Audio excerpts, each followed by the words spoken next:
Hey, it's Trix, and you're watching my YouTube channel. I got some glasses. I actually really like them. My vision was getting noticeably worse. I thought it was fine. You know, I thought some things were just supposed to be a little blurry, but I guess other people could see them and I couldn't, so I got an eye exam, and I'm nearsighted, so I got these glasses. I also have astigmatism, so that's cool. But I think it's just in one eye. I think it's in this one. This one's my bad eye anyway, my left eye. But enough about glasses and eye stuff. This is the first time I'm actually this is the first time I'm actually reviewing my glasses on social media, aside from my like close friends list on Instagram. But anyway, my hair is oily. Why? Because we're going to be stripping the color today. Now, seeing this hair color, would you think they must have washed their hair 3 times with clarifying shampoo, because that is faded? Probably not, because this is very pigmented hair color, and I love it. But at the same time, my regrowth is growing, and it's visible, so we're going to have to strip this color out. And I'm actually going to be doing something that I've never done before. Usually I try to strip my hair completely to a blonde base and then change the color to whatever I want, but this time I'm actually going to attempt to have a light pink base and then go over that with a very, very light pastel cyan turquoise kind of color, in an attempt to make a beautiful light silvery lavender. So let's see if that's what happens today. So I got some strawberry leopard hair color remover. I already watched a video of AKA Aislinn using this product, so I know it's going to turn out pretty good. And I love her videos. I love that she tries everything, because I know that if I want to try something, she's already tried it. So it's a good way to figure out if you should use it or not. Anyway, they used to sell this Beyond the Zone Radical Color Remover. That was my favorite color remover, but they said they were discontinuing this. The employees at Sally's told me this, not the brand. And replacing it with this. So I don't know if they're by the same company, or if she just meant like this just is going to be a new product and this is going off the shelves. But whatever. I bought all their stock of this. As you can see, it was reduced on clearance. And this is the last one known to man. So I'm going to try this today. AKA Aislinn used 10 volume developer. I'm going to use a mixture of 10 and 20 just to make sure it really does the job. But it did a great job on her human hair extensions, removing warm colors. And it did a pretty good job at removing like cool tone colors like blue too, but there was still some blue left. Blue was basically the only color that was left. So I like to make note of my hair color removers and what colors they tend to remove the best. So this one seems to be good for warmer colors. Now, everyone's hair is different. I know a lot of people that are like, blue is the hardest to remove or red is the hardest to remove. It depends on the person. Like, with my experience, every color gets out of my hair pretty well, aside from the Eero neon pink. I've never seen anybody get that out of their hair. So that's just a, across the board, a problem. But every color pretty much gets out of my hair pretty easily. And this is a faded Eero neon red mixed with their normal red. I think I added more of the neon one, and it's faded to this beautiful pink color. I love it. Honestly, if I had my regrowth and everything this color, it would be perfect. I love pink. I love pink hair. I think it's a gorgeous color, but I want a light wintry color. And alright, so as I said before, I'm going to be mixing 20 and 10 volume developer. You know that video where the guy keeps buying hoisin sauce because he forgets that he has some at home? I keep doing that with developer. I have 2 of these giant 20 volume developers because I misplace it and I forget that I have one, so then I just buy another one. And now I have a lot of 20 volume developer, so I'll be good for a while.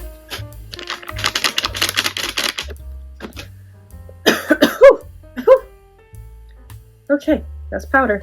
So what I wanted to do was compare the strawberry leopard color remover to the ion color remover, because when AKA Aislinn used it, it reminded me so much of the ion color remover. The texture, the consistency, the appearance, the smell, everything that she was mentioning about this product reminded me of the ion color remover. That is one of my favorite color removers because it is kind of like a vitamin C treatment and it is not damaging, and you can't over process unless of course you use developer. But I think it like suggests that you use water with it. But she just said that like it expands a lot, just like the Ion one, and it also is the same color as the Ion one. The only difference is that there's more in this packet, I believe. I don't have an Ion one with me, unfortunately. I should have got one, but I didn't. And it, wait. Oh, and it's more expensive. But if it's more expensive because you get more product, that's kind of understandable. The Ion one, I believe, is like $6, and the Strawberry Leopard one is like almost $10. If this does turn blonde and not a light pink like I want, then that's fine. I will just try to mix my own kind of lavender silver color to go on top of it, or find one. It's not the end of the world, but I just thought it would be a cool little thing to try, because I've never mixed, like, put a color on top of another color on purpose, you know what I mean? Or by choice, I should say. AKA Aislinn also said to avoid putting it on your roots because it can lighten the regrowth, so I'm going to try my best to avoid that. But if it gets on there, it's no big deal. The last time I bleached my hair or removed the color, that happened. Hopefully I won't need 2 packets.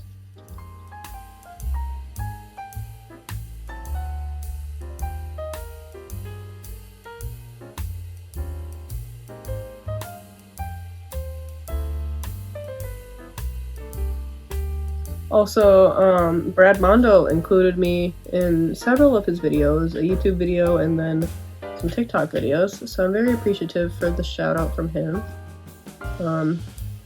Trying to be a little more expressive because I tend to be more like myself, which is very monotone and kind of like quiet when I film these videos, because I usually film them by myself, you know? I don't need to perform for anybody when I'm alone, but after seeing that, I'm like, let me be a little more expressive.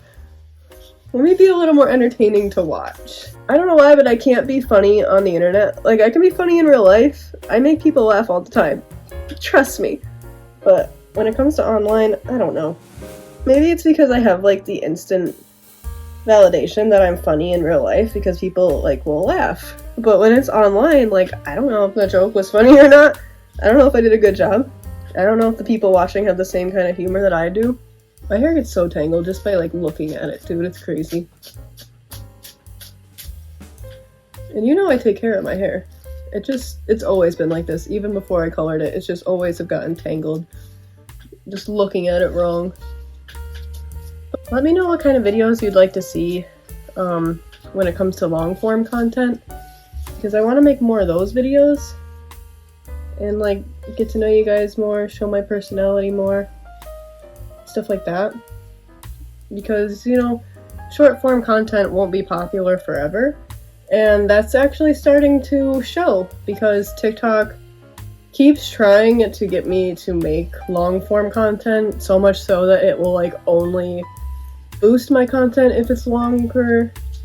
It won't show my videos to anybody if it's short, and they just want me to join that creativity program that favors longer videos, but I don't make that kind of content. I'm not comfortable, like, I'm not good at making jokes, you know, I'm not good at keeping people engaged. Like I said earlier, like, I'm quiet and monotone, so it's kind of difficult for me to think about what I'm going to talk about for a minute long and keep you engaged for that amount of time. And I know that you only need to watch for the first 5 seconds is what I just learned, but I don't know.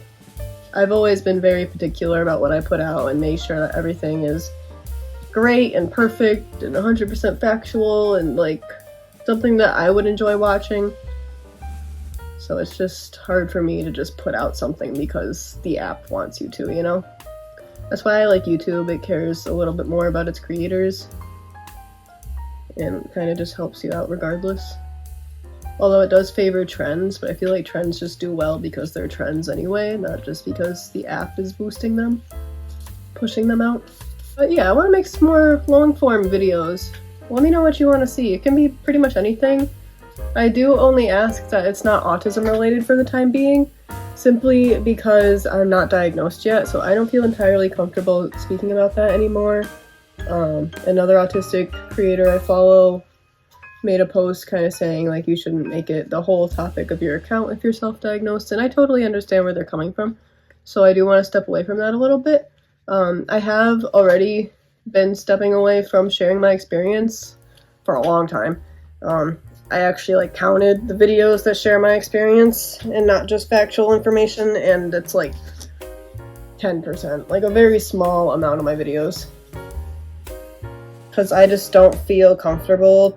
You know what I mean? Like, sure, like, I feel like I'm autistic and I have my binder and everything with all of my diagnostic criteria and stuff, but I still face a lot of imposter syndrome when it comes to that, and having people invalidate you on the internet every day, even though they don't know who you are, they've never spent a day with you, and they probably don't even know anything about autism, and just have a stereotypical idea of what it is. It still kind of bothers you, you know? This is a lovely sound. Okay, I'm not going to separate this anymore. It does not want to. But, hopefully I can be diagnosed next year. I'm not entirely sure, you know. There's this place that I've been trying to get diagnosed at, and they said, you know, call in August and schedule an appointment. So I did that. Unfortunately, because my little brain likes to forget things, important things, I was a day late to that, and it doesn't really matter because they didn't have a specialist there to do autism evaluations anyway. And I'm trying to get autism and ADHD at the same time just for affordability reasons. But honestly, right now, I'm at a point where, like, my brain is so against me all the time that I would prefer to have an ADHD assessment and be on some sort of, like, medication because it is just, it makes me, like, very upset with how much I forget and how much I, like, mess up my life because of that. So I would like that to be a little fixed, you know what I mean? So I will try again in December to schedule an appointment for the spring, and I'll tell them my situation and all that. Can you get on my hand, please? Ah, I poked a hole in it. Of course I did.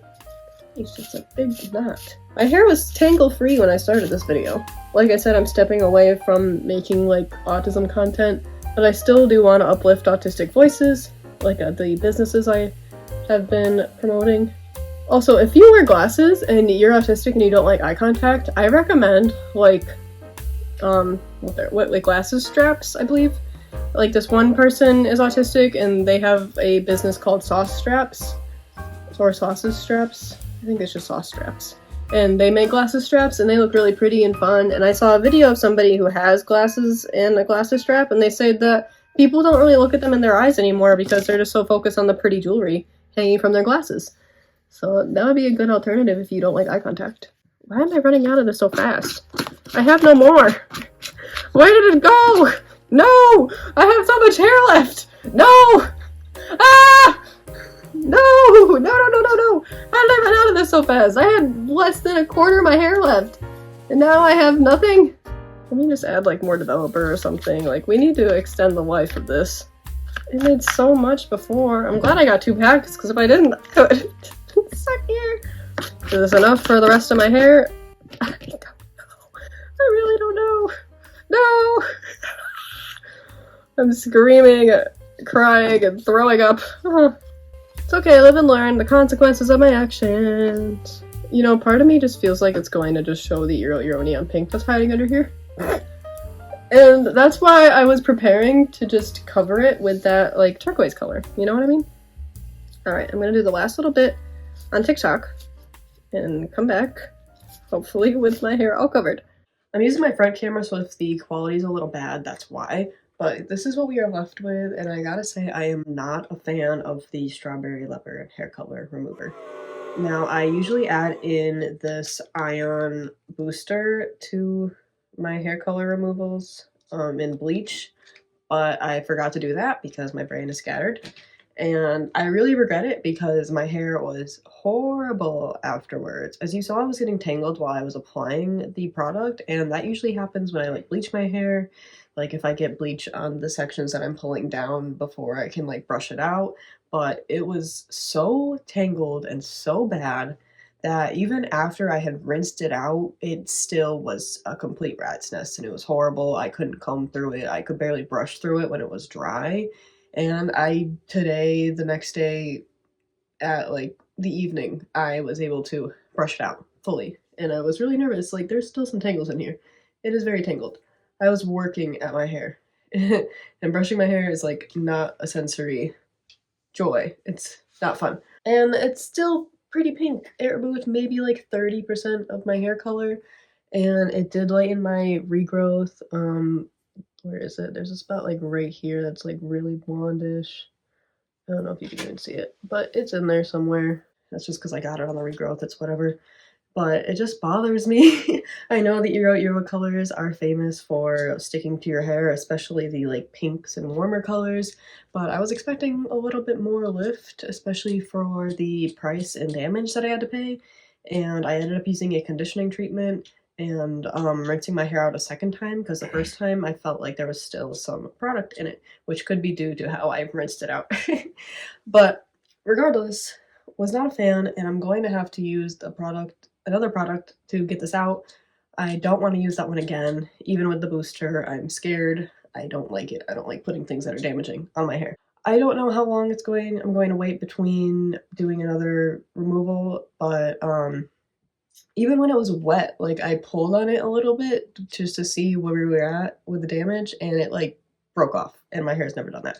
I was very nervous that I messed up my hair, and my hair is very important to me. So yeah, not a fan of the strawberry leopard. I wanted to put that out there in case anybody was thinking about using it. Definitely add a booster, definitely do a strand test. I should have done a strand test, I should have used the booster. Lots of little things that I could have done to make this better. But I'm going to use another remover. Maybe the strawberry leopard, I doubt it. Probably going to use my Beyond the Zone or my Ion one because that's my tried and true 0 damage color remover. So we will see, and I will do that in the next clip.